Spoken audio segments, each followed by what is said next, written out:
நேயர்களே, திரைப்படத்துறை என்பது தமிழகத்தில் நூற்றாண்டு கடந்த துறை. கலைத்துறை என்பது 1000 ஆண்டுகள் 2000 ஆண்டுகள் பழமையான துறை. இந்த பழமையான துறையில மதுரை 2000 ஆண்டுகளுக்கு முன்பே சங்கம் வைத்து தமிழ் வளர்த்த நகரம். கலை செழுமை மிக்க நகரம் மதுரை. அந்த மதுரையில இருந்து கலைத்துறையில சாதிக்க புறப்பட்டவர்கள் கடந்த சில 100 ஆண்டுகள்ல, கடந்த சில 10 ஆண்டுகள்ல சென்றவர்கள் வென்றார்களா தோற்றார்களா அப்படின்னு ஒரு சிந்தனை அரங்கம், ஒரு நகைச்சுவையோடு கூடிய செயல் அரங்கம் இந்த இடத்துல இன்றைக்கு கூட்டப்பட்டுள்ளது. சங்கரதாஸ் சுவாமிகள் தொடங்கி வைத்த நாடகங்கள் இன்னைக்கும் கூட மதுரை, புதுக்கோட்டை, ராமநாதபுரம் மாவட்டங்கள்ல நடந்து கொண்டே இருக்குது. பாரம்பரியமான நாடக நடிகர், இசைக்கலைஞர்கள் இவங்கெல்லாம் வாழ்ந்த நாடக நடிகர் சங்க தெரு மதுரையில இருக்கு. இன்னைக்கு சுண்ணாம்புக்கார் தெரு.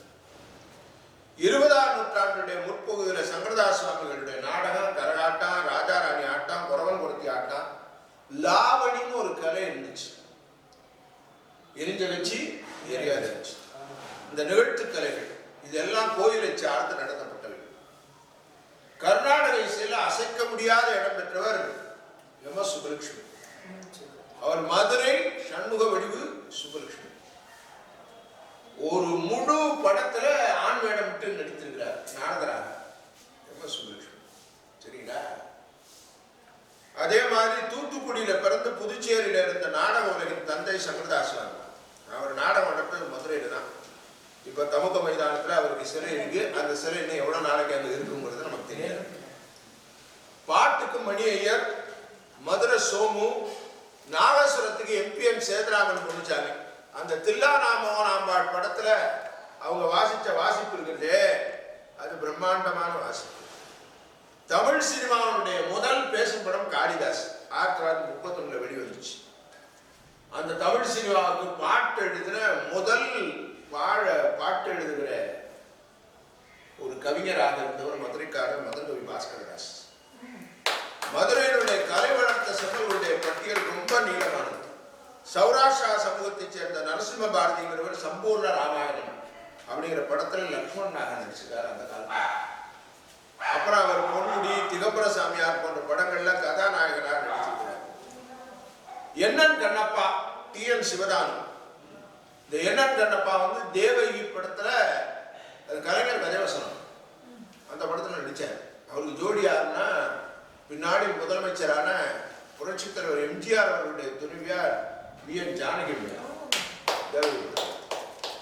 வி.என். ஜானகியம்மையாரோடு இணைந்து நடித்த என்என் கண்ணப்பா நான் எழுதிய வானொலி நாடகங்கள்ல நடிச்சிருக்கிறார். அவரோட பல மணி நேரங்கள் செலவிடக்கூடிய வாய்ப்பு எனக்கு கிடைச்சிருக்கு. பொன்னான வாழ்வே அப்படின்னு தொடங்கும் ஒரு பாட்டு. அந்த பாட்டு தேவகி படத்துல வந்த பாட்டு. அதுக்கு பாட்டு பாடியவர் என்ன கண்ணப்பா. சரிங்களா? அவர் ஒரு சங்கம் உருவாக்கணும்னு முயற்சி பண்ணார், துணை நடிகர்களுடைய சங்கம்.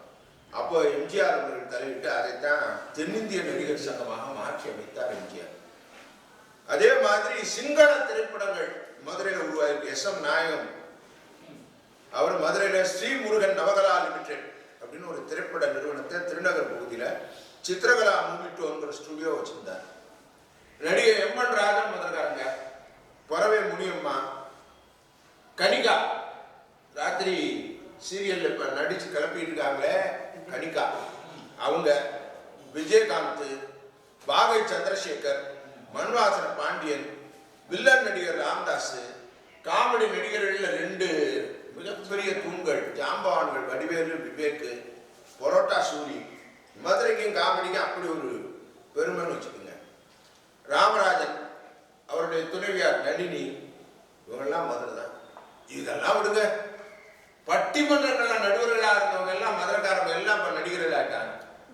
எங்க ஐயா தமிழறிஞர் பத்மஸ்ரீ சாலமன் பாப்பியா அவர்கள் 2 திரைப்படங்கள்ல நடிச்சிருக்கிறாரு. அதே மாதிரி இப்போ திரைப்படங்கள்ல கோலோச்சு கொண்டிருக்கிறவர் டாக்டர் கு. ஞானசம்பந்தன் ஐயா அவர்கள். கிட்டத்தட்ட அநேகமா இன்னும் ஒரு 2-3 ஆண்டுகள்ல 100வது படம்னு போட்டுருவாரு ஐயா. அந்த அளவுக்கு ஐயா நடிச்சுட்டு இருக்காங்க. ஒண்ணு கலைமாமணி விருதுலாம் நிறைய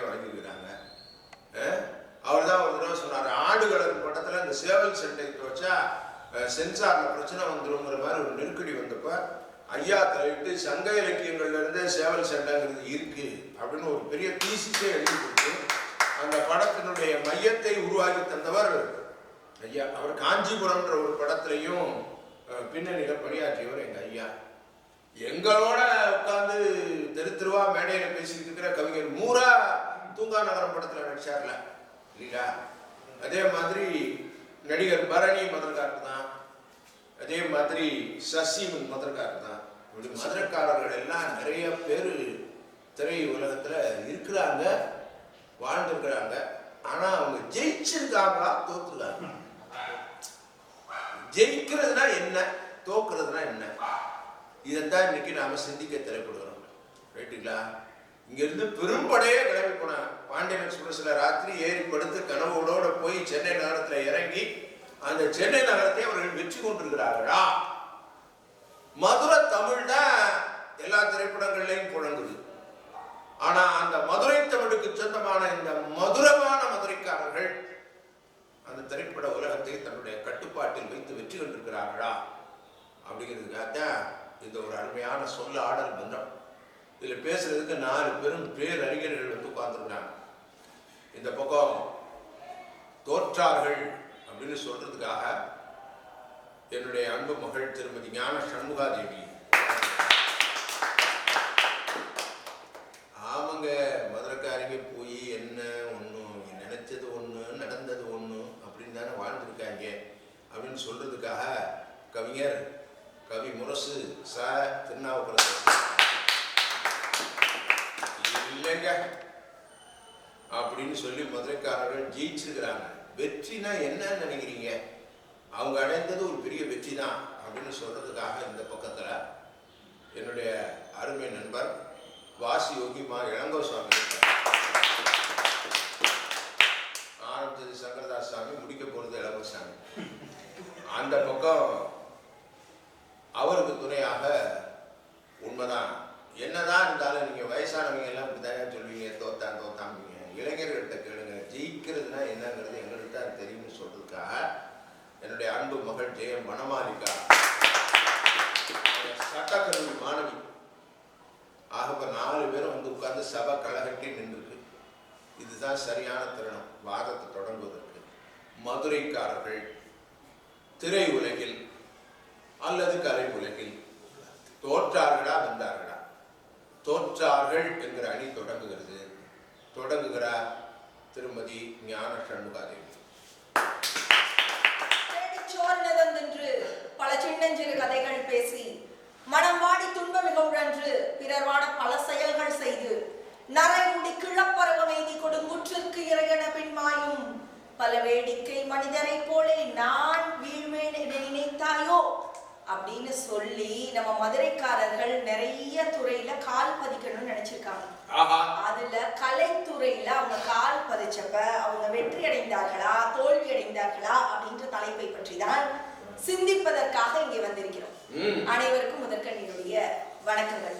வந்தாரை வாழ வைக்கும் தமிழ்நாடு மதுரைக்காரர்களை வாழ வைத்ததா? அதுதான் நடுவர் அவர்களை இன்னைக்கு பட்டிமன்றம். ஐயா மாஸ்டர் பிரபாகர்னு ஒருத்தர் இருந்தார் ஐயா. எத்தனை படங்கள்ல நடிச்சிருப்பாரு? 180 படங்களுக்கு மேல நடிச்சிருக்காரு. நாமளே அவரை சின்ன பிள்ளையா இருக்கிறப்பெல்லாம் நீங்க பார்த்து ரசிச்சிருந்திருப்பீங்க.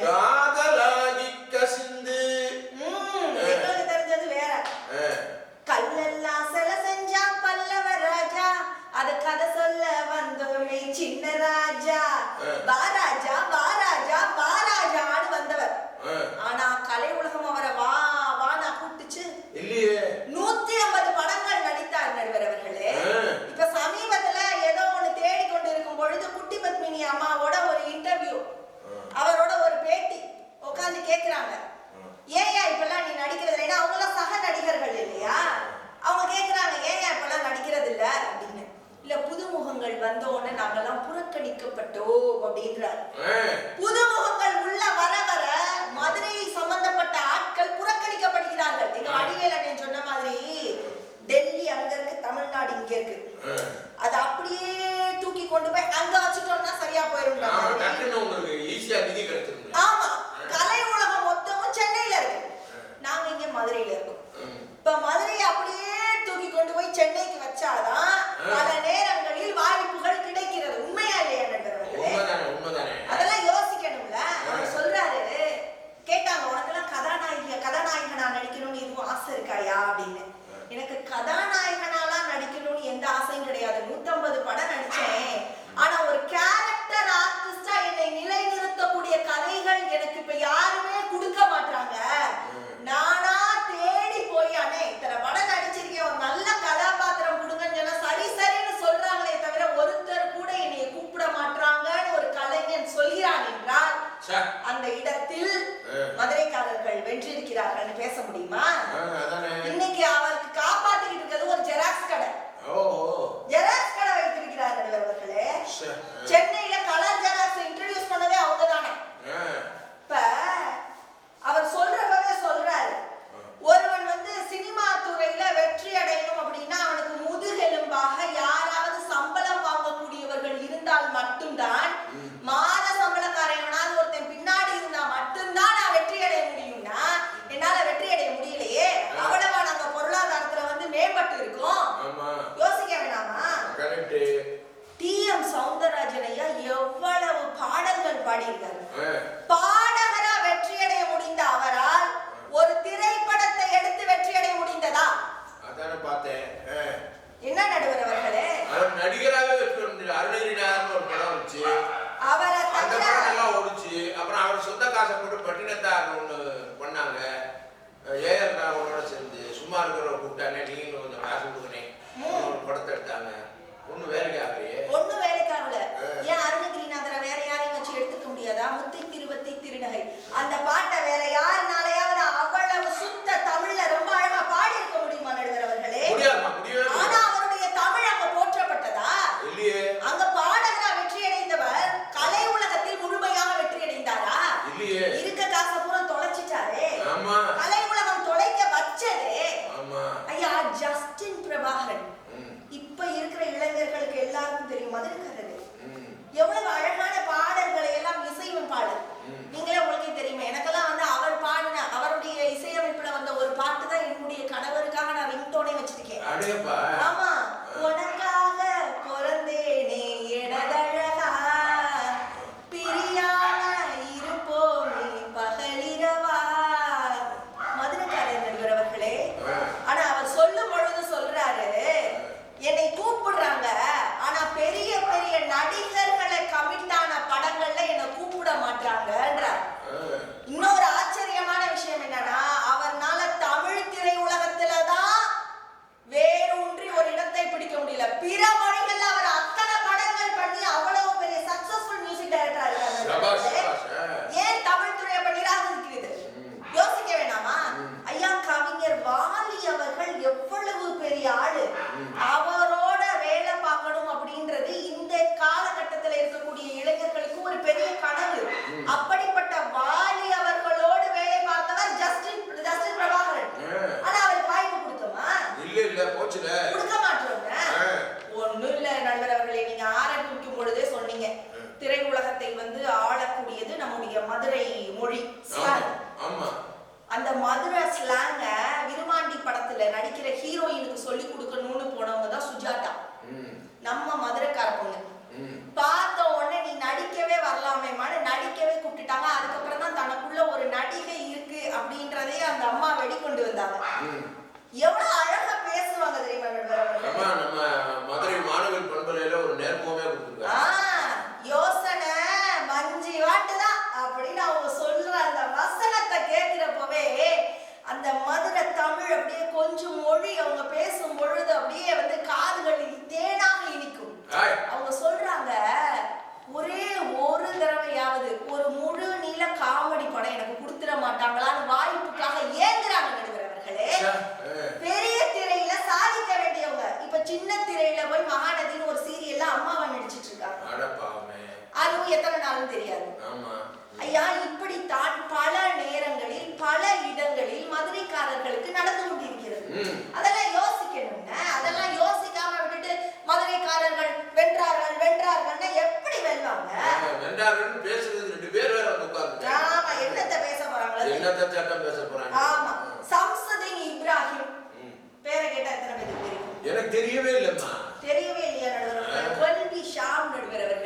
ஷியாம் மதுரகார நடுவர் அவர்களே, லேசா லேசா நடிச்சாரு, 12B நடிச்சாரு, அடுத்த சாக்லேட் பாய் நீதாயான்னு நாங்களா நடுவர் அவர்களே, நாங்க 12வது படிக்கிறப்பதான் 12Bன்னு படம் வந்துச்சு. ஷியாமுக்காகவே பி செக்ஷன் எந்த குரூப்னு பார்த்து கம்ப்யூட்டர் சயின்ஸ் குரூப்ல போய் சேர்ந்தவங்க நாங்க. தெரியாதே நடுவர் அவர்களே. ஷியாமுக்கு தெரியணும்னு அவசியம் இல்லை நடுவர் அவர்களே, எனக்கு ஷியாம தெரியும். நடுவர் அவர்களே, 6 மெழுகுவத்திகள்னு ஒரு படம். அந்த படம் எத்தனை பேர் பார்த்தாங்கன்னு கூட எனக்கு தெரியல. அதுல ஒரு 12 நாள் தூங்காம குழமைனா ஒரு சீன்ல அவர் கண்ணெல்லாம் அப்படியே வீங்கி போயிருக்கணும், உடல் எடை குறைஞ்சு போயிருக்கணும். அதுக்காக ஒரு 12-15 நாட்கள் இரவு பகலா தூங்காம, உணவு உண்ணாமல், ஒரு தண்ணி கூட குடிக்காம, நேச்சுரலா மேக்கப்பே இல்லாம அவர் கண்ணெல்லாம் அப்படி செவந்து போய் கண்ணெல்லாம் வீங்கி போய் நடிச்சார். ஆனா அதற்கான அங்கீகாரம் அவருக்கு கிடைத்ததா? மதுரை தோத்துருச்சு நடுவர் அவர்களே, மதுரை அந்த இடத்துல தோத்துருச்சு நடுவர் அவர்களே. காளிதாஸ்னு ஒரு அழகான நடன ஆசிரியர், உங்களுக்கும் நல்லா தெரிந்தவர், எனக்கும் நல்லா தெரிந்தவர். நாங்க ஒரு நிகழ்ச்சிக்கு கேட்ட உடனே, மதுரைக்காரர், பரதநாட்டிய இசைக்கலைஞர், நாங்க ஒரு நிகழ்ச்சிக்காக அவரை கேட்ட உடனே பணத்தை பத்தி ஒரு வார்த்தை கூட பேசல. பணம் முக்கியம் இல்லவா, மேடை தான் முக்கியம் அப்படின்னு சொல்லி அந்த மேடையில் அவரும் அவர் மகளும் வந்து அவ்வளவு அழகாக எங்களுக்கு பரதநாட்டியம் ஆடி கொடுத்தவர்கள். 2022 இதே மதுரை வண்டியூர் திருவிழாவின் பொழுது மேடையில் அவர்களது மாணவர்கள் ஆடிக்கொண்டிருந்த அதே நேரத்தில் அவர் அப்படியே நெஞ்ச புடிச்சுக்கிட்டு உட்கார்ந்தவர். அதே இடத்துல இறந்து போயிட்டார். அந்த வருடம் கலைமாமணி விருது அவருக்கு நிச்சயமாக கிடைக்கும்னு நான் உட்பட இந்த மதுரையே எதிர்பார்த்து கொண்டிருந்தது. ஆனா அவர் இறந்து கண்ணை மூடுற வரைக்கும் அந்த கலைமாமணி அவருக்கு கிடைச்சதா? கிடைக்கல அவர்களே. அப்ப எங்க இருக்கு எங்களுக்குரிய அங்கீகாரம்? எங்க கிடைக்கிறது? புரோட்டா சூரின்றீங்களே, அவர் எத்தனை வருஷம் பின்னாடியே இருந்து வேலை பார்த்தாரு. அவர் என்ன திறமை இப்ப உடனே குதிச்சு வந்துச்சா? கொஞ்சம் கொஞ்சமா வளர்த்து 15 வருட காலம். இதுல இந்த பராசக்தியில ஒரு வசனம் வரும், அதை சொல்லிதான் நான் நிறைவு செய்யணும்னு ஆசைப்படுறேன். ஓடினேன் ஓடினேன் வாழ்க்கையின் எல்லைக்கே ஓடினேன்னு. அது மாதிரி இந்த மதுரைக்காரங்க வெற்றி கிடைக்கும் கிடைக்கும்னு ஓடுகிறார்கள் ஓடுகிறார்கள் ஓடிக்கொண்டே இருக்கிறார்கள். ஏனோ தெரியவில்லை, வெற்றியும் சேர்ந்து அவர்களுக்கு முன்பாக ஓடிக்கொண்டே இருக்கிறது. அதனால் நாங்கள் தோல்வியை மட்டும்தான் பார்க்கிறோம் என்று கூறி வாய்ப்புக்கு நன்றி கூறி விடைபெறுகிறேன். நன்றி. ரொம்ப அருமையா பேசியிருக்கிறாங்க ஞான சண்முகாதேவி. ஒரு தோக்குற கட்சியை ஜெயிக்கிற மாதிரி கொண்டு போய் பேசுறதுங்கிறது ஒரு தனித்திறமை தான். மதுரைக்காரர்கள் எத்தனை பேர் தோற்று போயிருக்காங்க. சில பேர் பேரெல்லாம் அவங்க சொன்னாங்க, நமக்கே தெரியல. இந்த ஆளுகள்லாம் போய் அங்கே மெட்ராஸில் சினிமா வாய்ப்புகளை தேடி நிறைய கனவுகளோட போய், உண்மைதானே, மதுரையிலேருந்து பாண்டியன் எக்ஸ்பிரஸில் ஏறி பொட்டி கொடுக்கையோட இறங்கி இருந்து அங்கே ஒரு அசிஸ்டன்ட் டைரக்டர் ஆகணும், அல்லது ஒரு டைரக்டர் ஆகணும், அல்லது ஒரு சிறந்த நடிகர் ஆகணும் அப்படிங்கிறதுக்காக படாத பாடுபட்டு பசி நோக்கார் கண் துஞ்சார்னு வாழ்ந்து எவ்வளவு இன்னல்களை சந்தித்திருப்பாங்க. ஆனால் அதற்குரிய அங்கீகாரம் அவர்களுக்கு கிடைக்கலையே அப்படின்ற ஒரு ஆதங்கத்தை தங்கை வெளிப்படுத்திட்டு உட்கார்ந்துருக்குறாங்க. இல்லைங்கய்யா, மதுரைக்காரங்க கணிசமான அளவுக்கு ஜெயிச்சிருக்காங்க அப்படின்னு சொல்றதுக்காக இப்போது வாசி யோகி மா இளங்கோசுவாமி அவர்களே அன்பு பாராட்டு. பெரியார் உள்ளிட்ட அவைக்கு அடியடின் அன்பு வணக்கம். சொல்லுங்கய்யா. தில்லையில் பிறக்க முக்தி, ஆமா. காசியில் இறக்க முக்தி, ஆமா. மதுரையில் இருக்கவே முக்தி. ஆஹா என்று மதுரையின் சிறப்பை பற்றி அழகாக சொல்வார்கள். நல்லதொரு புதுமை நாட்டில் கண்டேன், அதனை சொல்லவா சொல்லவா சொல்லவா. மங்கா மதுரை விக்னேஸ்வரனை மாது உமையால் பெற்றார்.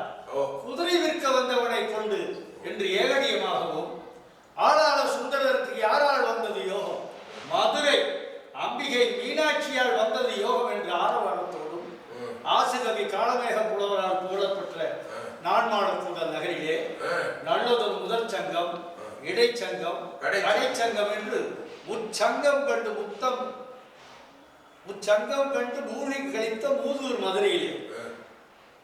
படிக்கலாமா? அதற்கு முத்தாய்ப்பாக இன்று ஒரு அருமையான சொல்லரங்க மதுரைக்காரர்கள் வென்றார்களா தோற்றார்களா ஊடகத்தில் அதானப்பா தோத்தாங்கன்னு நீங்க சொல்லிட்டு போயிருக்கீங்க. நடுவர் அவர்களே, இந்த ஜெயிக்கிறது தோக்குறதுங்கிறது வந்து பேச்சு இல்லை. ஜவஹர்லால் நேரு ஒரு முறை சொன்னார், நிருபர்களை எல்லாம் கூப்பிட்டு சரி என்ன சொன்னார்னா, ஒண்ணு என்னைய பத்தி நல்ல மாதிரி எழுதுங்க, இல்ல என்னைய பத்தி தப்பு தப்பா எழுதுங்க, ஆனா எழுதாம மட்டும் இருந்தாங்க அப்படின்னு சொன்னாரா நேரு. அது மாதிரி இங்க தோத்தாங்கன்னு சொன்னாங்கனாலே அவங்க வந்து வெளிச்சத்துக்கு வந்துட்டாங்கன்னு தானே அர்த்தம். அதுவே ஒரு பெரிய வெற்றி தானே. போட்டியில கோப்பையை ஜெயிக்கிறோமா இல்லையா, அதெல்லாம் வேற. பங்கெடுப்பே ஒரு பெரிய வெற்றி தானே.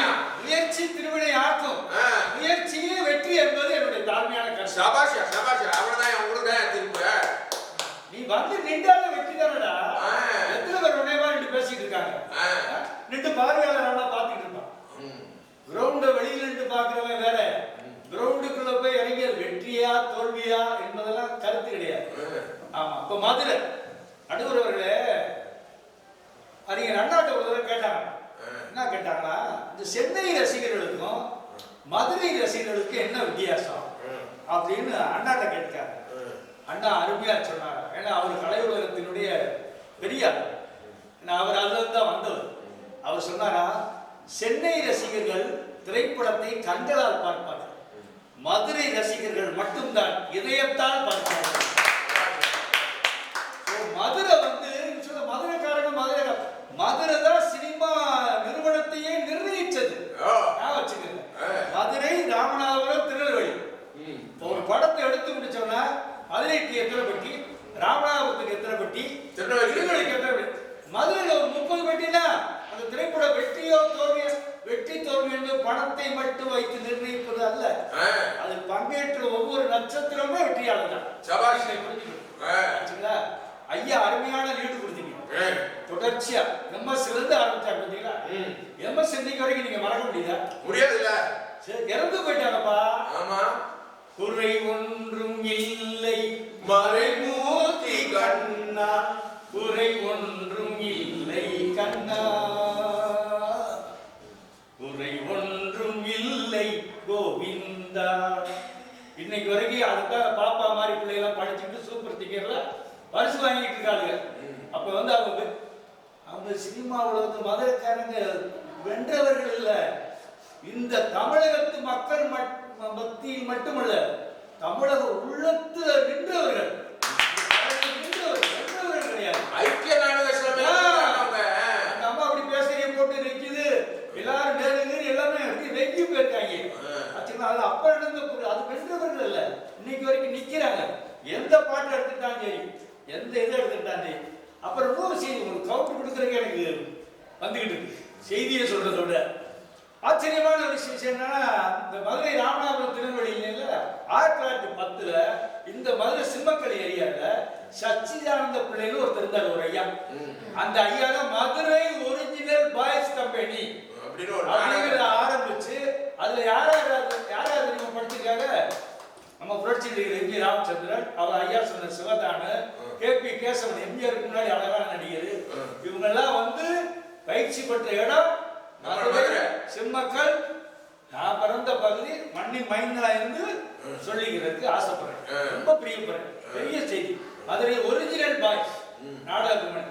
7 வயசுல சிவாஜி விழுப்புரம் சின்னையா மன்றாடியா கணேசன், அந்த தம்பி ஒரு 7 வயசுல வந்து சூரக்கோட்டை விட்டு வர்றாரு.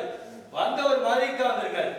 மதுரையில கந்தசாமி பிள்ளைன்னு ஒரு பால சண்முகானந்த நாடகம் வச்சிருக்காரு. சாப்பாட்டுக்காக வந்தவர் தான் அடிக்கிறதுல ஆதரிச்சவங்க மதுரைக்காரங்க. ஒரு செவாலிய சிவாஜி கணேசனை உருவாக்குனவங்க.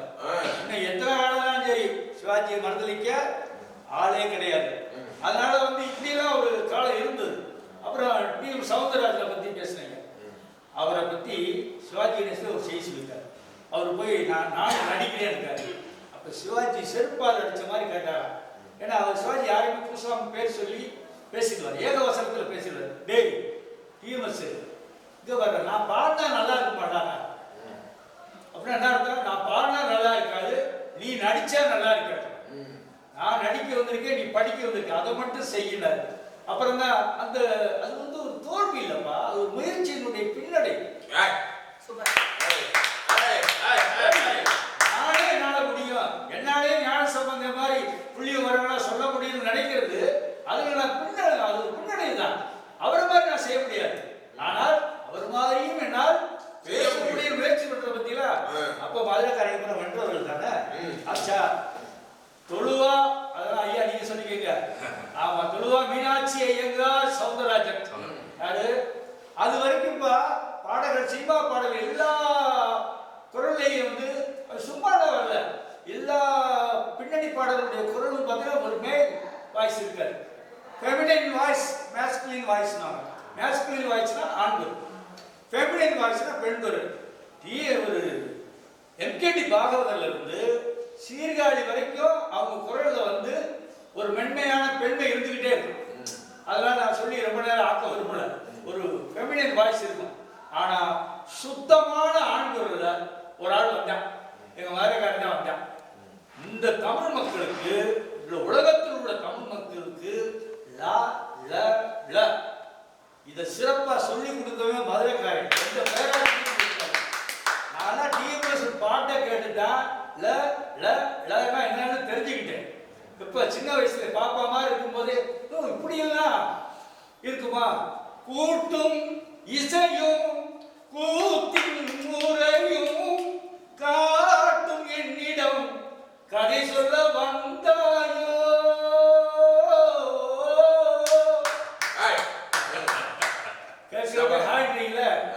ஆடவா என்னோடு பாட வந்தவன் பாடுவாய இனி மூட வந்ததொரு பாட்டும் நானே பாவமும் நானே. அதுக்கு முன்னால எல்லாரும் பாவமா போயிட்டாங்கப்பா. பாவம்னா என்னன்னு இசையில உலக வந்து ஒரு நடுத்தர குடும்பத்துல பிறந்தவர், எந்த பின்பலமும் கிடையாது. ஆனா வந்து ஒரு முயற்சி பண்ணி அன்னைக்கு இருந்த அனைத்து சிஎம் ஜெயராமனா இருக்கட்டும், நம்ம திருச்சி லோகனாக இருக்கட்டும், அதுக்கு முன்னாடி எம்கேடியா இருக்கட்டும், பி சின்னப்பாவா இருக்கட்டும், நிறைய பாடகர்கள் இருக்காங்க. ஒவ்வொருவருக்கும் தனித்திறமா இருக்கு. ஆனா டிஎம்எஸ் வந்து ஏன் திரையுலகம் முறையா பயன்படுத்திக்கிடுச்சுன்னா, அவர் எல்லா கதாநாயக நடிகர்களுடைய குரலையும் பாடுவார்.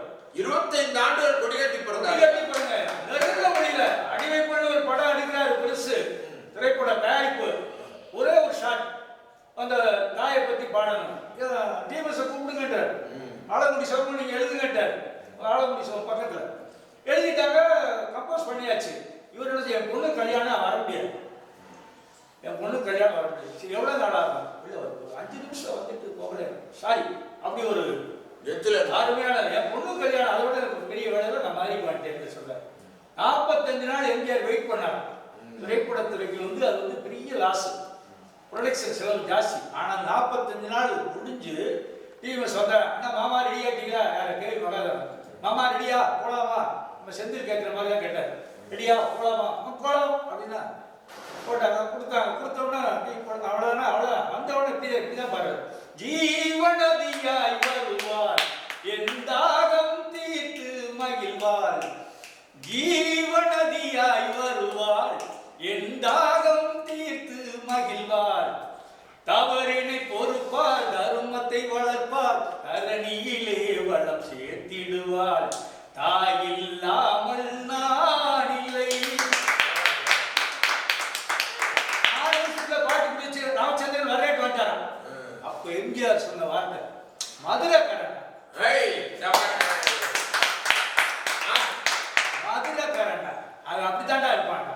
அதுக்கு எத்தனை கோடி வேணாலும் செலவான பரவாயில்ல, அதை ஏத்துக்கிற அந்த தமிழின் மீது உள்ள வளம் அதை சொல்லி கொடுத்தவரு மதுரைக்காரன்.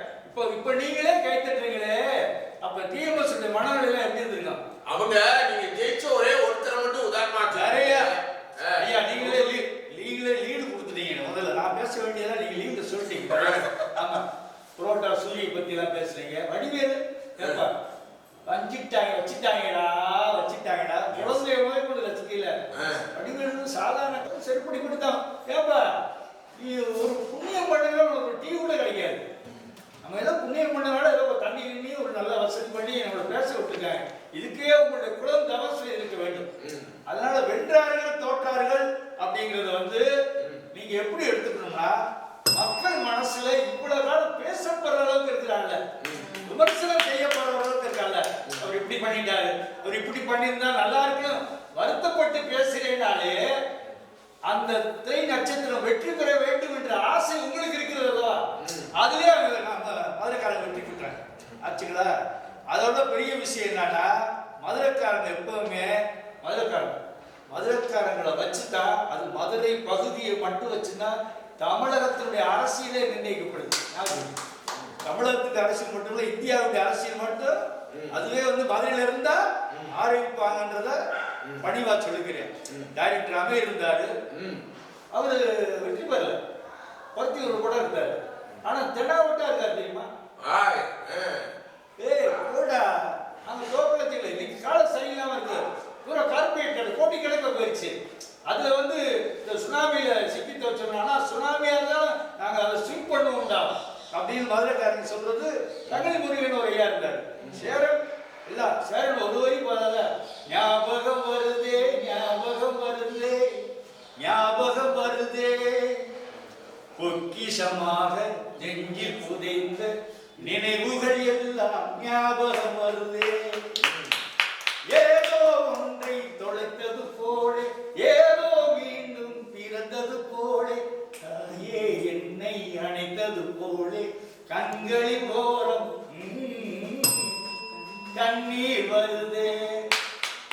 இன்னைக்கு அவர் ஸ்பீக்கரை வச்சுக்கலாம், ஜெராக்ஸரை வச்சுக்கலாம்ப்பா. ஏன்னா இந்த வரியை கேட்கிறப்பல என்ன பண்ண பிச்சுட்டாண்டா சேரன் தான் சொல்லுவீங்க.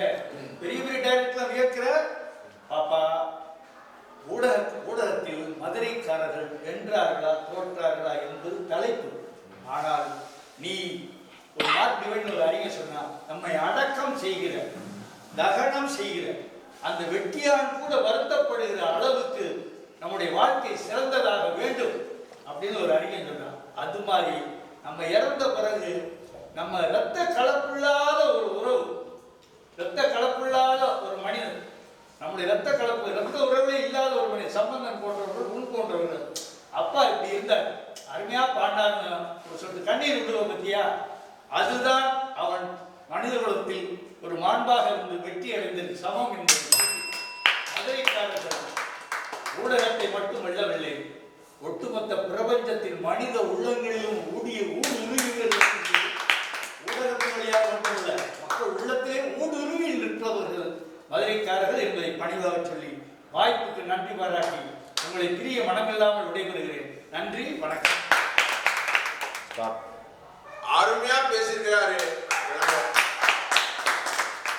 தோன்றின் புகழோடு தோன்றுக அத்தின் தோன்றலின் தோன்றாமே நன்றி அப்படின்னு திருவள்ளுவர் சொன்னார். அந்த மாதிரி ஒரு மனிதன்னா புகழோட தோன்றணும். புகழ்கிறது எது? சொந்தக்காரங்க போடுறதுக்கு பேர் புகழ் கிடையாது. இரத்த உறவில்லாத யாரோ ஒருத்தர் இவரு இப்படி வாழ்ந்தார் அப்படின்னு சொன்னா அதுதான் புகழ். அந்த புகழோடு மதுரைக்காரர்கள் வாழ்ந்தார்கள், அதுதான் வெற்றி. வெற்றினா நிறைய பணம் சம்பாதிப்பது, நிறைய புகழ் அடைவது, நிறைய கேடயங்கள் வாங்குவது, கலைமாமணி விருது, பத்மஸ்ரீ விருது வாங்குவது அப்படின்னு பொருள் அல்ல அப்படின்னு ரொம்ப அருமையா டிஎம்எஸ் அவர்களுடைய வாழ்க்கையை எடுத்து வைத்துக் கொண்டு அருமையா விளக்கி சொல்லியிருக்கிறார். தோற்றார்கள் கட்சி இனிமேல் என்னத்தை பேச? வாங்க திருநாவுக்கரசு ஐயா. பறவைகளிலே உன்னதமானது காகம், மிருகங்களிலே உன்னதமானது மான், வாத்தியங்களிலே உன்னதமானது வீணை, நவரத்தனங்களிலே உன்னதமானது முத்து, மொழிகளிலே உன்னதமான மொழி தாய்மொழியாம் தமிழ் மொழி. அந்த தாய்மொழியை வணங்கி அந்த தாய்மொழிக்கு இன்றளவிற்கு பெருமை சேர்த்து வரக்கூடிய மதுரையினுடைய போற்றுதலுக்குரிய நடுவர், மொழியின் விழிகள் திறந்து செந்தமிழின் அமுதம் கலந்து அதை மேடை தோறும் பொழிந்து நல்ல மேதையாய் இருக்கின்ற நடுவர், சொற்கொண்டல் அருமையான ஒரு பேர். ஏன்னா தெற்கிலிருந்து வீசினால் தென்றல், வடக்கிலிருந்து வீசினால் வாடை, மேற்கிலிருந்து வீசினால் கோடை, கிழக்கிலிருந்து வீசினால் குண்டல் என்று சொல்வார்கள். காற்றுக்கு கூட ஒவ்வொரு திசை இருக்கிறது, ஆனால் தமிழுக்கு ஒட்டுமொத்த திசையாக இருக்கின்ற நடுவர் ஒரு கல்வி. வாசப்பறவையே, எதிரணியினுடைய திசை மாறிய பறவைகளே, அருமையாக இந்த நிகழ்ச்சி ரசித்துக் கொண்டிருக்கின்ற அன்பு ரசிக பெருமக்களே, உங்களை எல்லாம் வணங்குவதிலே பெருமகிழ்ச்சி அடைகிறேன். நடுவில் ஒரு அருமையான தலைப்பு கொடுத்திருக்கீங்க, கலையுலகம் கலையுலகத்தில் மதுரைக்காரர்கள் வென்றார்களா தோற்றார்களா? உண்மையிலே சினிமான்றது ஒரு மிகப்பெரிய ஆயுதம். அன்றிலிருந்து இன்று வரை உலக நாடுகள் வரைபடத்தில் இருக்கும் பொழுது நம்முடைய தமிழ்நாடு மட்டும்தான் திரைப்படத்தில் இருக்கிறது. மறந்துட முடியாது.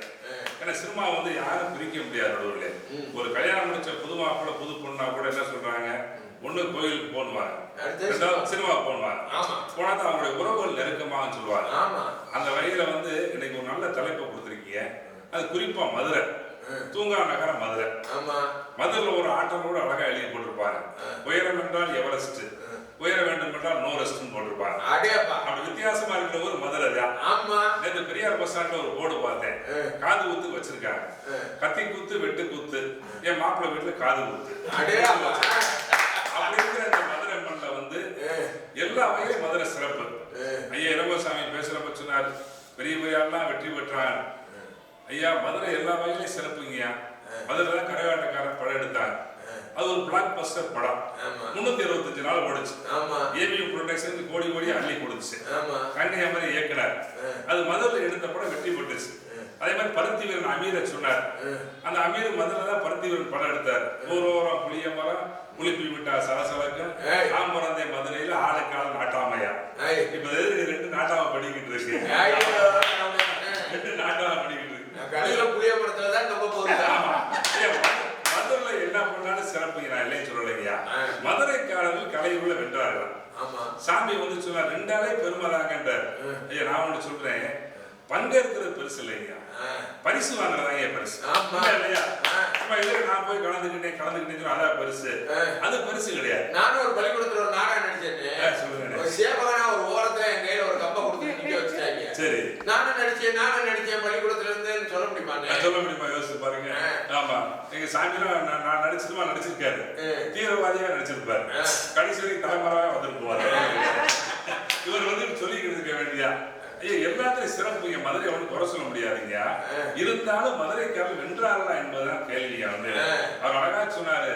நம்முடைய TM சௌந்தரராஜன் சொன்னார், எம்ஜிஆர் நாடோடி மன்னன் படம் எடுத்தார். அதுல வந்து பட்டுக்கோட்டை கல்யாண சுந்தரம் பாட்டு எழுதினார். கண்ணதாசன் கதைவாசன் எழுதினார். எம்ஜிஆர் பிக்சர்ஸ் தயாரிச்சார். ஆனா படத்துக்கு யாரு பாட்டு பட்டுக்கோட்டை எழுதினார். பட்டுக்கோட்டை கிடைக்காத பெருமை, எம்ஜிஆர் கிடைக்காத பெருமை எல்லாம் TMS தான் கிடைச்சு. 2 பாட்டு போட்டார்.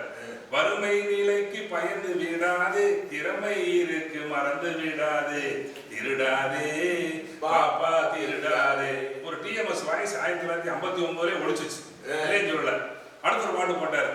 நல்ல பொழுதையெல்லாம் தூங்கி கெடுத்தவர்கள் நாட்டை கெடுப்பதுடன் தானும் கெட்டார். சிலர் அல்லும் பகலும் தெரு கல்லாய் இருந்து விட்டு அதிர்ஷ்டம் இல்லை என்று அலட்டி கொண்டார். கொடிகட்டி பறந்தார். நீங்க சொல்ற 25 வருஷம் கொடிகட்டி பறந்தார். என்னுடைய கேள்வி என்னன்னா, இதே TMS நடிப்பு துறையில கொடிகட்டி பறந்தாரா? இல்லையே. அதான கேள்வி. அவர் குரல் நல்ல குரல் இருக்குன்னா அதுலயே போக வேண்டியதானங்க. ஒரே பாதை ஒரே பயணத்துல போக வேண்டியதானே. எதுக்கு நடிப்பு துறைக்கு வந்து 25 வருஷம் சம்பாரிச்சது, ஒரு 10 வருஷம் சம்பாரிச்சது அப்புறம் விட்டு தொலைஞ்சாரு? கல்லு கனியாம ஒரு படம் எடுத்தார். கல்லு கனியா அவருக்கு தேவையா? அது கனியே கல்லாகி போச்சு. கனியே கல்லாகி போச்சுங்க. இப்படி மதுரைக்காரங்க சில விஷயங்கள் தோண்டுகிட்டு இருக்காங்க. முடியாது என்பது முட்டாள்தனம், முடியுமா என்பது மூலத்தனம், முடியும் என்பதுதான் மூலதனம். இது எத்தனை பேர் மதுரைக்காரங்க செஞ்சிருக்காங்க? ஆமா, நீங்க சொல்றீங்களா அது என்னன்னு கண்ணப்பான்னு ஒருத்தர் வந்தாருன்றீங்க. ஆரம்பத்துல பேசுறப்ப சம்பூர்ண ராமாயணத்துல ஒருத்தர் நடிச்சாரு, நரசிம்ம பாரதி. ஏதோ பேர சொல்றீங்க. நீங்க இவங்க இருக்காங்களா? இல்ல சாமி, உங்களுக்கு தெரியுமா சாமி? ஏதாச்சும் அடையாளம் இருக்கா? ஐயா, வரலாறு என்பது வந்து போனவர்கள் கதை இல்லைங்க, அது தந்து போனவர்கள் கதை. நாங்க பேசிக்கிட்டு இருக்க காரைக்குடிக்காரங்க பெரிய கொடி கட்டி பறந்தாங்க. புதுக்கோட்டைக்காரங்க PU சின்னப்பாளையம் ஜெமினி கணேசன் கொடி கட்டி பறந்தாங்க. கோயம்புத்தூர்காரங்க சிவகுமார் எடுத்தாலும் சரி, சத்யராஜ் எடுத்தாலும் கொடி கட்டி பறந்தாங்க. நீங்க மதுரையில இருந்து யாராச்சும் ஒரு நடிகை நீங்க காமிக்க முடியுமா? ஒரு ஹீரோவை காட்டுங்க. ஒரு ஹீரோவை காட்டுங்க. ஒரு ஹீரோவை காட்டுங்க. நான் ஒத்துக்கிறேன். ஊட காமினாலே வாழ்ந்து தொலைச்சு வருத்தப்பட்டு பேசிக்கிட்டு இருக்கீங்க. நாங்க மதுரை மட்டும் சொந்தக்காரங்க. எங்கால ஒருத்தர் சைன் பண்ணலன்னு சொல்லி வருத்தத்தில் நாங்க பேசிக்கிட்டு இருக்கோம். யோசிச்சு பாருங்க. இங்க பக்கத்துல சோழம் வந்தார், மறந்துட முடியுமா?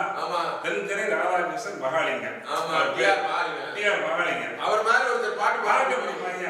இறந்த பொழுது 75 ஊர்ல நாடகம் நடந்ததுக்கு அட்வான்ஸ் வாங்கி வச்சிருந்திருக்காங்க. ஆமா, தனித்தனியா கட்டு போட்டு வச்சிருக்காரு. இது வந்து மேலூர், இது கருங்காலக்குடி, இது திருப்பத்தூர் போட்டு அந்த தேதியை போட்டு வச்சிருக்காரு. அப்படி சினிமாவில் கொடி கட்டி பிறந்தார். எத்தனை வருஷம் கொடி கட்டி பிறந்தார் இல்லையே. யோசிச்சு பாருங்க. டிஆர் மகாலிங்க சிறுவழின்னு ஒரு நாடக படத்தை நடிச்சார். ஐயா 55 வாரம் ஓடிச்சிங்க. அருமையான படம். அவர் பாட்டுலாம் கேட்கலாம். சொட்டு சொட்டு சொட்டுன்னு பாரு இங்கே, மலை சொட்டு சொட்டு சொட்டுது பாரு அங்கே. அப்படி கஷ்டப்பட்டு ஏழை சிந்து நெற்றி வேர்வை போல அழகா பாடுவார். நம்ம நாட்டை சொல்றப்ப சொல்வார், எங்கள் திராவிட பொன்னாடே கலை வாழும் தென்னாடே ஏலிசை நாடகம் அறம்பொருள் இன்பம் இலங்கும் செந்தமிழ் நாடு. கேட்கிறப்ப ஒரு மனசுல உற்சாகம் வரும். கொடி கட்டி பிறந்த மனுஷன் கடைசி என்ன பாத்தீங்கல்ல, மாலையிட்ட மங்கை அருமையான ஒரு படம். 4 வருஷம் சொல்ல வந்தால சினிமாவை வெறுத்து போய் விட்டார். போன சென்னை வேணாம்டா ஒன்றும் வேணாம்டாட்டு. அப்புறம் கண்ணதாசி கூட்டு போய் மாலையிட்ட மங்கையில இந்த ஒரு படத்தை நடிக்க வச்சு செந்தமிழ் தேன்மொழியார் கொடியேற்றி பறந்துச்சிங்க. அதுக்கப்புறம் எத்தனை வருஷம் டிஆர் மாளிகை வென்றார். எதிரடியை பார்த்து கேட்கிறேன், ஜெயிக்க முடிஞ்சா யோசிச்சு பாருங்க. வந்தாங்க அவ்வளவுதான். ஐயா 17 கார் வச்சிருந்தாருங்க, பூரா ஒண்ணுக்குள்ள போச்சுங்க. ஒரு காரணம் போச்சு. கடைசியா கேரளா பிள்ளப்பா வந்தாருன்னா, ஐயா மனிதனுக்கு முயற்சி இருக்கணுங்க, பயிற்சி இருக்கணுங்க. அது மதுரைக்காரர்கள் செய்தார்களா என்பதுதான் என்னுடைய கேள்விங்க. உண்மையான யோசிச்சு பாருங்க. இதே டிஎம்எஸ் சொல்றாருங்க, நான் கேட்கிறேன், டிஎம்எஸ் கொடிகட்டி பிறந்தாருங்க. அவருடைய கலையுலக வாரிசு 2 பேர் இருக்காங்க. TMS Selvakumar, TMS Palraj. அவங்களால ஜெயிக்க முடிஞ்சா தன்னுடைய மகனை வந்து எந்த படத்துலயாச்சும் பாட வச்சு வெற்றி பெற டிஎம்எஸ் முடிய வச்சாங்க. இதே மதுரைக்கு ஒரு பெரிய தோல்வி தானேங்க. நாங்க ஆசைப்படுறோம் டிஎம்எஸ் பால்ராஜ் வரணும், டிஎம்எஸ் செல்வகுமார் வரணும்.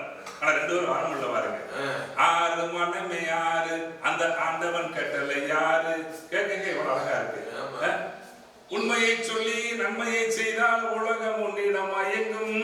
நிலை உயரும் போது பணிவு கொண்டால் உயிர்கள் உன்னை வணங்கும்.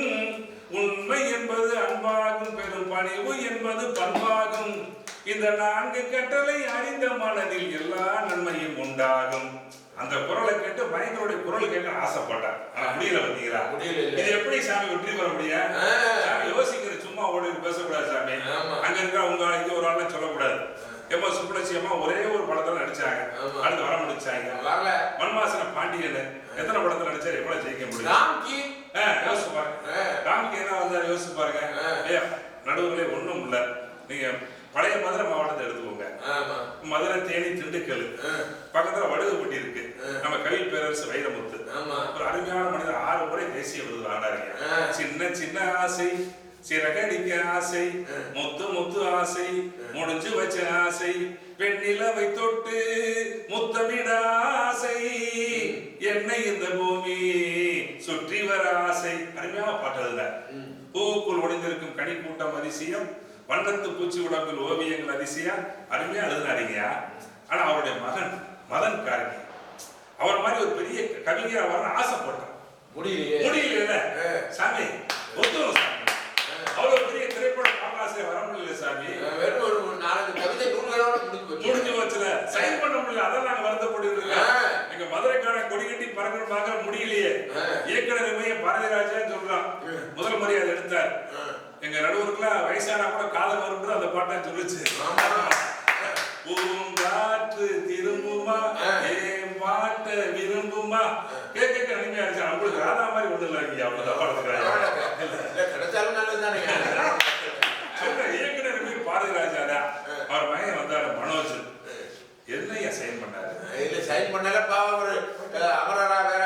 நாங்க ரொம்ப எதிர்பார்த்தீங்க. ஒரு பாட்டு வருஷமெல்லாம் வசந்தமெல்லாம் வந்துச்சு. சூப்பர் பாட்டியா. ஆமா, தொடர்ந்து மனோஜ் வெற்றி பெற்றாரு பார்த்தோம். தரையில் நடந்த நான் வானில் பறக்கிறேன், உன்னால் தானமா உன்னால் தானமா. இரவாய் இருந்த நான் பகலாய் மாறினேன், உன்னால் தானமா உன்னால் தானமா. எனக்கு என்ன இருப்பது ஒரு மனசு, அதை உனக்கென தருவதில் சுகம் எனக்கு. எனக்கென உசுறு, அதை உனக்கென தருவதில் வரம் எனக்கு. நீ மறந்தால் என்ன மறந்தால் என்ன, நீதான் எந்த ஒளி விளக்கு.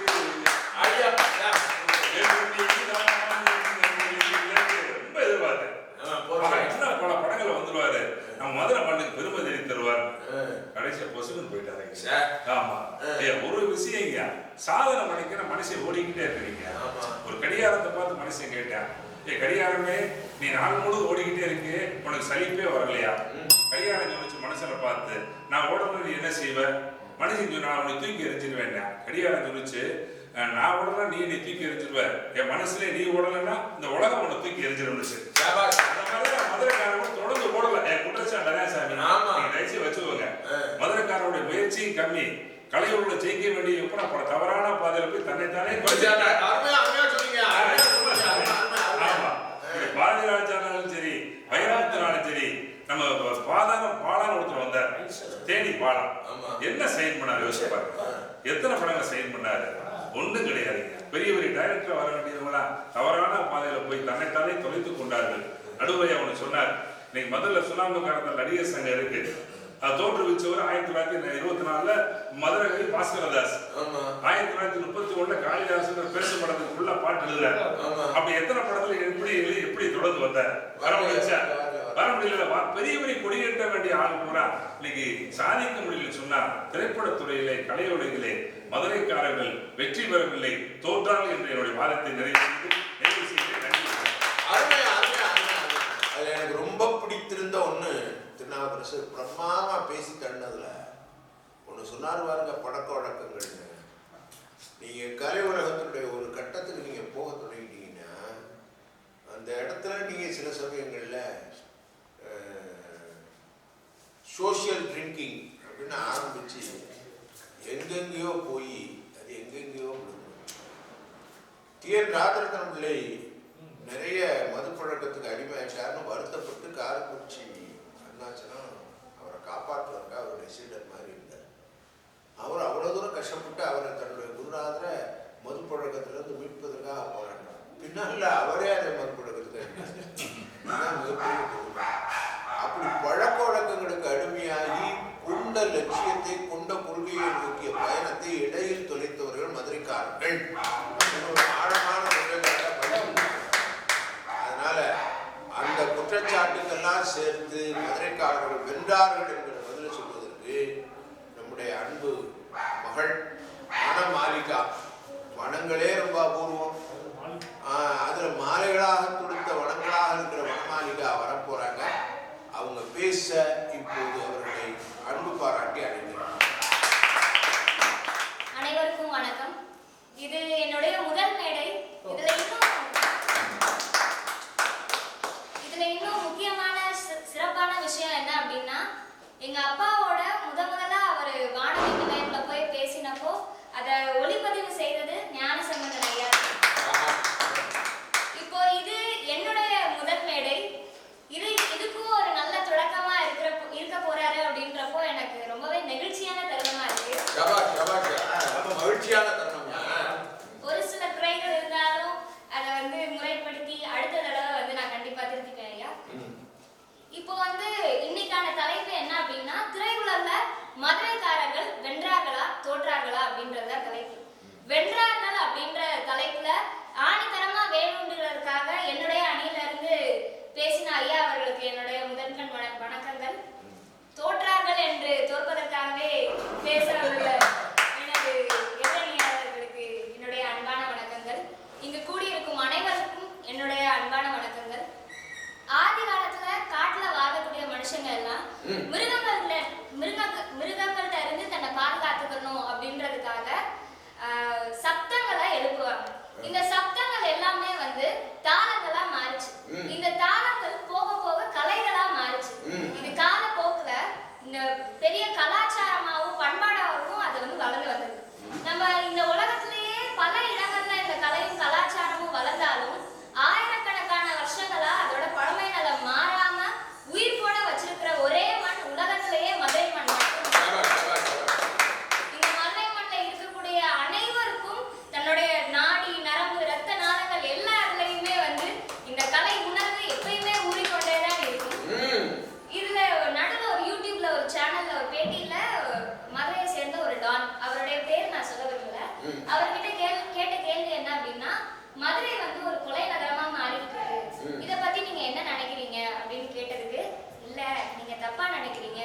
வருஷம் முழுசும் 365 நாளும் திருவிழா கோலமா இருக்கிற ஒரே மண் மதுரை தான்.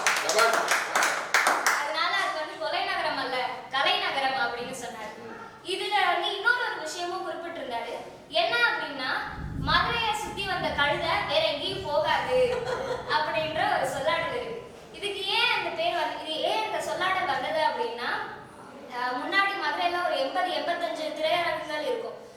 ஒவ்வொரு திரைப்படம் வரும்போதும் சரி, திருவிழாக்கள் வரும்போதும் சரி, நாடகங்கள் வரப்பையும் சரி, வாரம் வாரம் போஸ்டரா அடிச்சு தள்ளிடுவாங்க.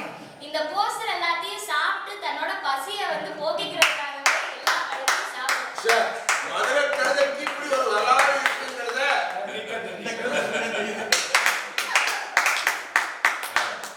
இப்படி இந்த ஊர்லயே தன்னோட பசியெல்லாம் போயிருது அப்படின்ற, பசியெல்லாம் தீந்துருது அப்படின்றப்ப இதை விட்டு தாண்டினா எங்க நம்ம பட்னியா போயிருவோமோ அப்படின்னு சொல்லியே இந்த மதுரையை சுத்தின கழுதை வேற எங்கேயும் வெளியே போகாது அப்படின்ற ஒரு விஷயத்த நகைச்சுவையா சொல்லியிருக்காங்க. இதுல உள்ளடக்கம் வந்து மதுரையில இருக்கிற கலை உணர்வை பத்தி அங்க வந்து குறிப்பிட்டிருக்கிறாங்க.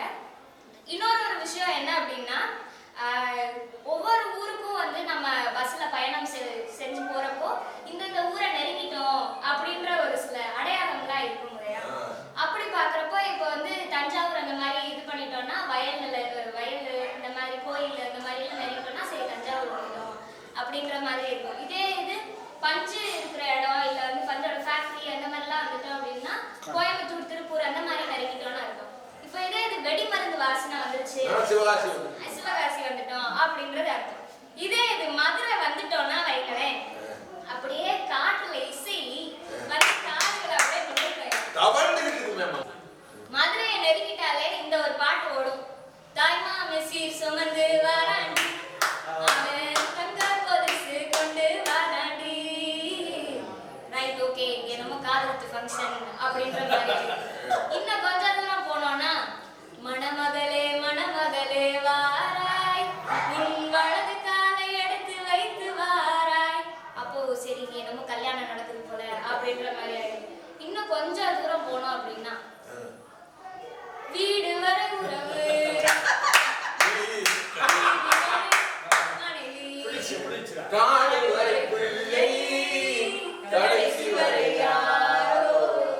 போச்சுடா இங்க என்னமோ யாரும் மட்டையை போட்டாங்க. இப்படி தன்னோட நாள் அடைவுல ரொம்பவே வழக்கமா இந்த கலை வந்து எல்லாரோட ஆமாங்க, இந்த மாதிரி ரத்தத்துல எல்லாருக்குமே ஊறி இருக்கு. இப்ப இன்னொரு ஒரு பெருமையா சொல்லணும் அப்படின்னா, மதுரையில வந்து ஒரு 4-5 பெண்கள் கூடின இடத்துக்கு போயிட்டோம்னா, ஐயா சொல்லணும்னா அவங்களோட பேச்ச கவனிச்சா போதும், முடிஞ்சு. நவரசம் என்னங்க நவரசம், அவங்க கண்ணும் வாயும் கையும் போற போக்க பார்த்தா 100 ரசம் இருக்கும். என்ன நீ சொல்ற, என்ன எத்தனை பக்கம் பேச்சு பேசிட்டா அப்படின்ற அவங்க இழுக்கிற இழுவை இருக்கு. அதுவே ஒரு இசைமா. புரணியவே அவ்வளோ அழகா வந்து புரணி பேசினாலே அவங்க நாடகமா இருக்குமே. ஆமாங்க, அதுல இருந்து ஒரு அம்மா மட்டும் எந்திரிச்சு போயிட்டாங்கன்னா பாவம், ரொம்ப பாவம். இந்த போறாங்க, இவ மட்டும் இருக்கா சும்மாவா, எவ்வளவு வேலை பார்த்திருக்கா. 3 அக்கால ஒரு அக்கா எந்திரிச்ச உடனே மிச்சம் 2 அக்கா போட சொல்லிடுவாங்க. அப்படி. ஆனா வந்து இன்னொரு ஒரு விஷயமும் சொல்லணும். அதே பெண்ணுக்கு என்னமாவது ஒரு பிரச்சனை அப்படின்னா சேலைய வரிஞ்சு கட்டிட்டு யாரு என்னடி உனக்கு பிரச்சனை அப்படின்ற அவங்களுக்காகவும் போய் போராடுகிற குணம் மதுரைக்காரங்களுக்கு. அவ்வளவு பெரிய தாட்டியமான குணம் வந்து பெண்களுக்கு, இந்த மதுரை மண்ணை சேர்ந்த பெண்களுக்கும் இருக்கு. ஆண்கள் குறைவாயா, சாதாரணமா ஒரு டீ குடிப்போம் வாப்பா அப்படின்றது, என்ன மாப்பிள்ள ஒரு டீயை போட்டு வந்துருவோமா அப்படின்னு அவங்க கேட்கிற அந்த தோரணையே இருக்கு. எல்லாம் கலை வந்து ஊறிக்கிட்டு இருக்கியா, அப்படி ஒரு மண் தான் நம்மளோட மதுரை மண்ணு. இப்போ இதுல வந்து இயற்கையாய் உருவானதுதான் இயல்பாக இருக்கும் அப்படின்னு சொல்றோம். அது எப்பயும் வலிமையாகவும் வீரியமாகவும் இருக்கும். அப்படி இயல்பாக கலையும் கலாச்சாரமும் மதுரை மண்ணில் பின்னி பிணைந்திருக்கிறது. அது நம் ரத்தத்திலும் தன்னியல்பாக கலந்திருக்கிறது. இது எப்பவுமே வீரியமாகவும் வலிமையாகவும் இருக்கும். நம் மதுரை மக்கள் உருவாக்கப்பட்ட குரோட்டோஸ் செடி அல்ல, உருவான காட்டு செடிகள் அப்படின்றத வந்து குறிப்பிட்டிருக்கோம். இதுல வந்து மதுரை மக்கள் என்ன சொல்ல வர அப்படின்னா, மதுரை மக்கள் சினி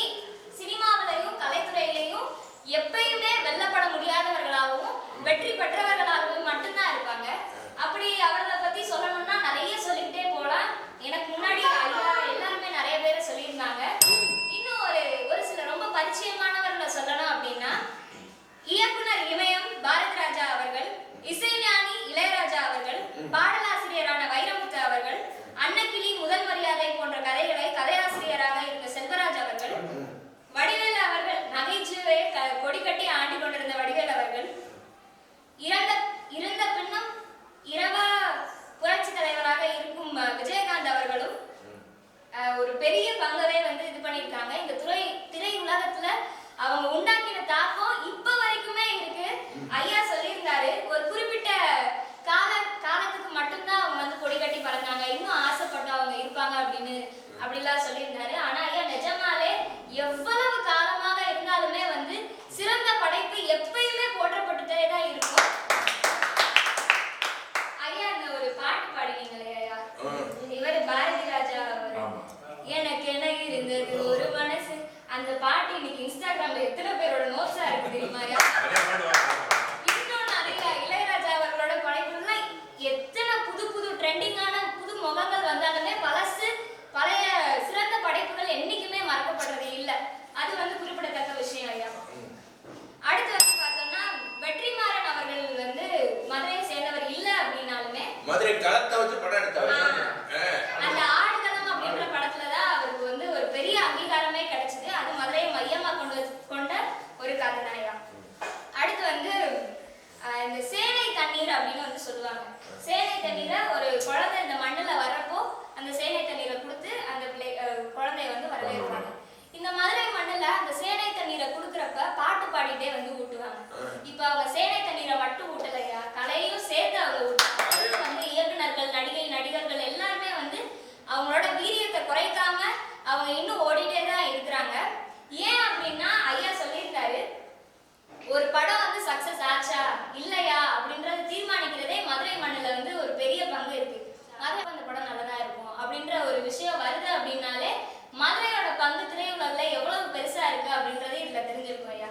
ஆகவே மதுரையில் இருந்து திரையுலகிற்கு சென்றவர்கள் வென்றார்கள், வெற்றி பெற்றுக் கொண்டிருக்கார்கள், இனியும் வெற்றி பெறுவார்கள் என்று சொல்லி விடைபெறுகிறேன். ரொம்ப அருமையா பேசியிருக்காங்க வனமாளிகள். ஒரே தலைப்பு, மதுரைக்காரர்கள் தோற்றார்களா வென்றார்களாவ 4 பேர் 4 வித்தியாசமான கோணங்கள் அறியிருக்காங்கிறது தான் இந்த சொல்லாடல் மன்றத்துடைய மிகப்பெரிய சிறப்பு.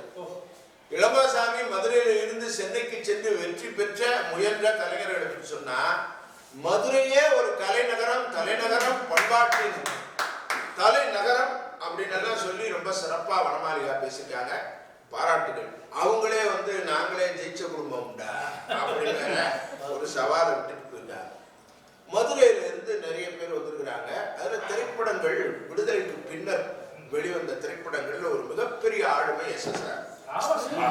தமிழ தடியன் என்று உச்சரிக்கக்கூடிய ஆற்றல் ஆளுமையும் கொண்ட நடிகர் சேடப்பட்டி சூரியநாராயண தேவர் ராஜேந்திரன். வெறும் மேடை நாடகங்களில் நடிச்சிட்டு இருந்தவர். எம்ஜிஆரோட சில பாத்திரங்களில் நடித்தவர். பராசக்தியில 1952 சிவாஜி கணேசன் அவர்களோட ஒரு வாய்ப்பு கிடைச்சது. 1957ஆம் ஆண்டு வெளிவந்த முதலாளி திரைப்படம் திருப்புமுனை மகன். அந்த படத்துல இருந்தது ஏரிக்கரை மீது போறவழ பெண்மையே, அது அருமையான பாட்டு. அதே மாதிரி கை பிறந்தால் வெடி பிறக்கும், ரெண்டும் நம்மால மறக்க முடியாத. அதே மாதிரியே அமைதியான நதிகளிலே ஓடும். ராஜா தேசிங்கு பூம்புகார் மறக்க முடியுமா, பார்மகளை பார், குங்குமம், பச்சை விளக்கு, கை கொடுத்தது சாரதா,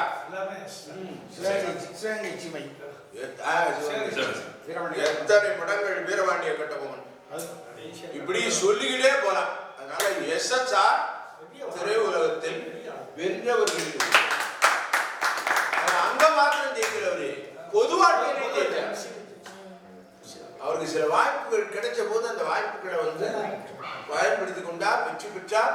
சில இடங்கள்ல அது தேவையில்லைங்கிற எல்லையில இருந்தார். கடைசி வரைக்கும் புராண படங்கள்ல நடிக்க லட்சிய நடிகர்ன்றது அதனாலதான் லட்சியத்தை விட்டு கொடுக்காம நடித்த நடிகர். அதனால வெற்றி பெற்ற மனிதர்கள்ல அவர் ஒருத்தர். இப்போ தினசரி வீட்டுக்கு வீடு ராத்திரி தொலைக்காட்சி பெட்டிக்குள்ள தெரியுறவங்க கனிகா, திவ்யா வெங்கடசுப்ரமணியம். அவங்க மதுரைக்கார பொண்ணு, சரிங்களா? மதுரையில இருந்து ராஜஸ்தான்ல இருக்கிற Birla institute of science and technology, BITS Pilani, அதுல போய் படிச்சு பட்டம் வாங்கினாங்க. Mechanical engineer Kanika. ரைட்டுங்களா? அவங்க இன்னைக்கு வந்து பின்னணி குரல் கொடுத்து பாடுவாங்க. பாடகையும் கூட 5 ஸ்டார் படத்துல கனிகா பாடவும் செஞ்சிருக்கிறாங்க. ரைட்டா? சச்சின் படத்துல ஜெனிலியாவுக்கு வாய்ஸ் அவங்க தான். அந்நியன் படத்துல சதாவுக்கு வாய்ஸ் அவங்க தான். சிவாஜி படத்துல ஸ்ரேயா கோஷலுக்கு வாய்ஸ், ஸ்ரேயா கோஷல் இல்ல, ஸ்ரேயா கோஷலே ஒரு பின்னணி பாடம். அப்ப கணிகா இன்னைக்கு வீடு விட்டு வீடு அறிமுகமான வெற்றி பெற்ற ஒரு பெண்மணியா தான் இருக்காங்க கணிகா. அது தோல்வி எப்படி சொல்லுவீங்க?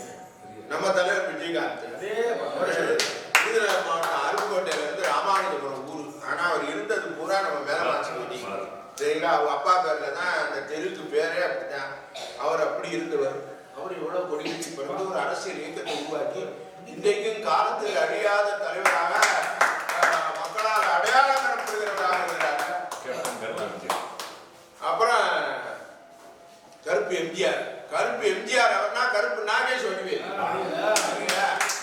நாகேஷ் ஒரு நல்ல நடிகர். ஆனா அவர் வந்து ஒரு உயர்ந்த வர்க்கத்திலிருந்து நடிப்பு துறைக்கு வந்தவர். அப்ப நடிக்க எடுத்த படங்கள் எல்லாம் அமைச்சர் நாடக படங்கள். ஆனா அதுல இருந்து வெளியே வந்து உடல் மொழியால ஒரு மிகச்சிறந்த நடிப்பை வெளிப்படுத்தியவர்கிறது நம்ம வடிவேல். அந்த இம்சை அரசனை யாரும் மறக்க முடியாது. இன்னைக்கு வரைக்கும் மீம் உலகம் வடிவேல் இல்லைன்னா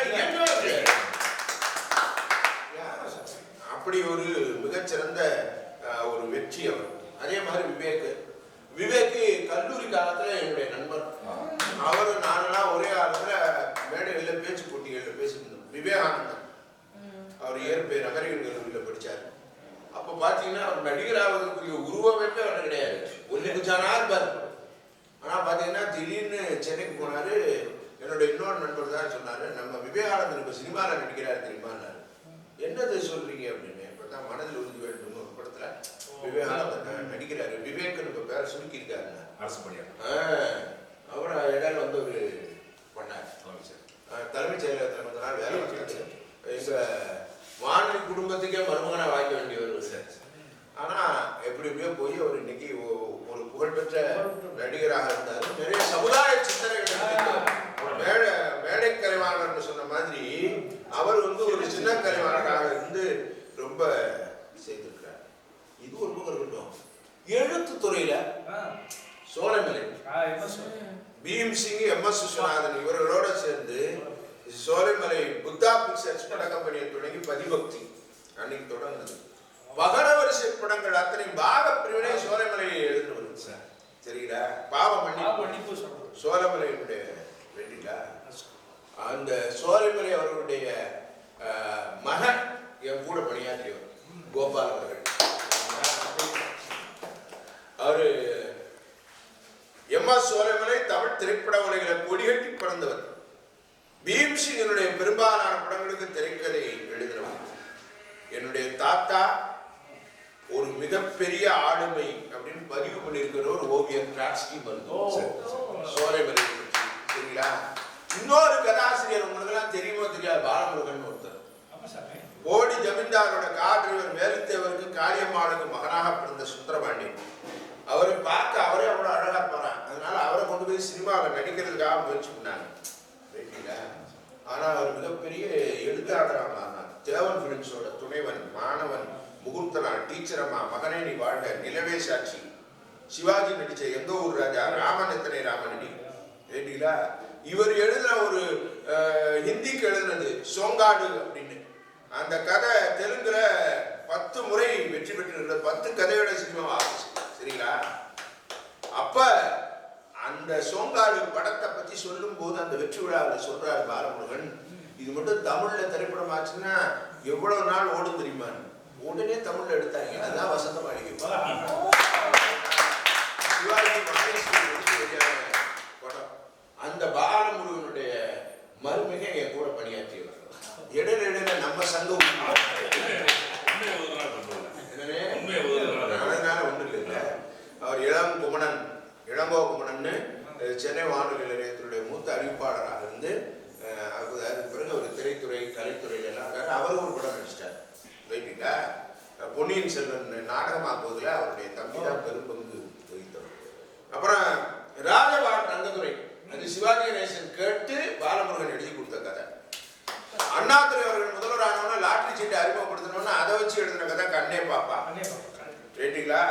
மிதுன் சக்கரவர்த்தி, மாதுரி தீட்சித் நடிச்ச பியாக்கா மந்திர், அந்த சினிமா திரைக்கதை அவர் எழுதினது. சரிங்களா? ரஜினிகாந்துக்கு கதை எழுதி கொடுத்துருக்கிறார். சங்கர் சலீம் சைமன் கதை அவரோடது.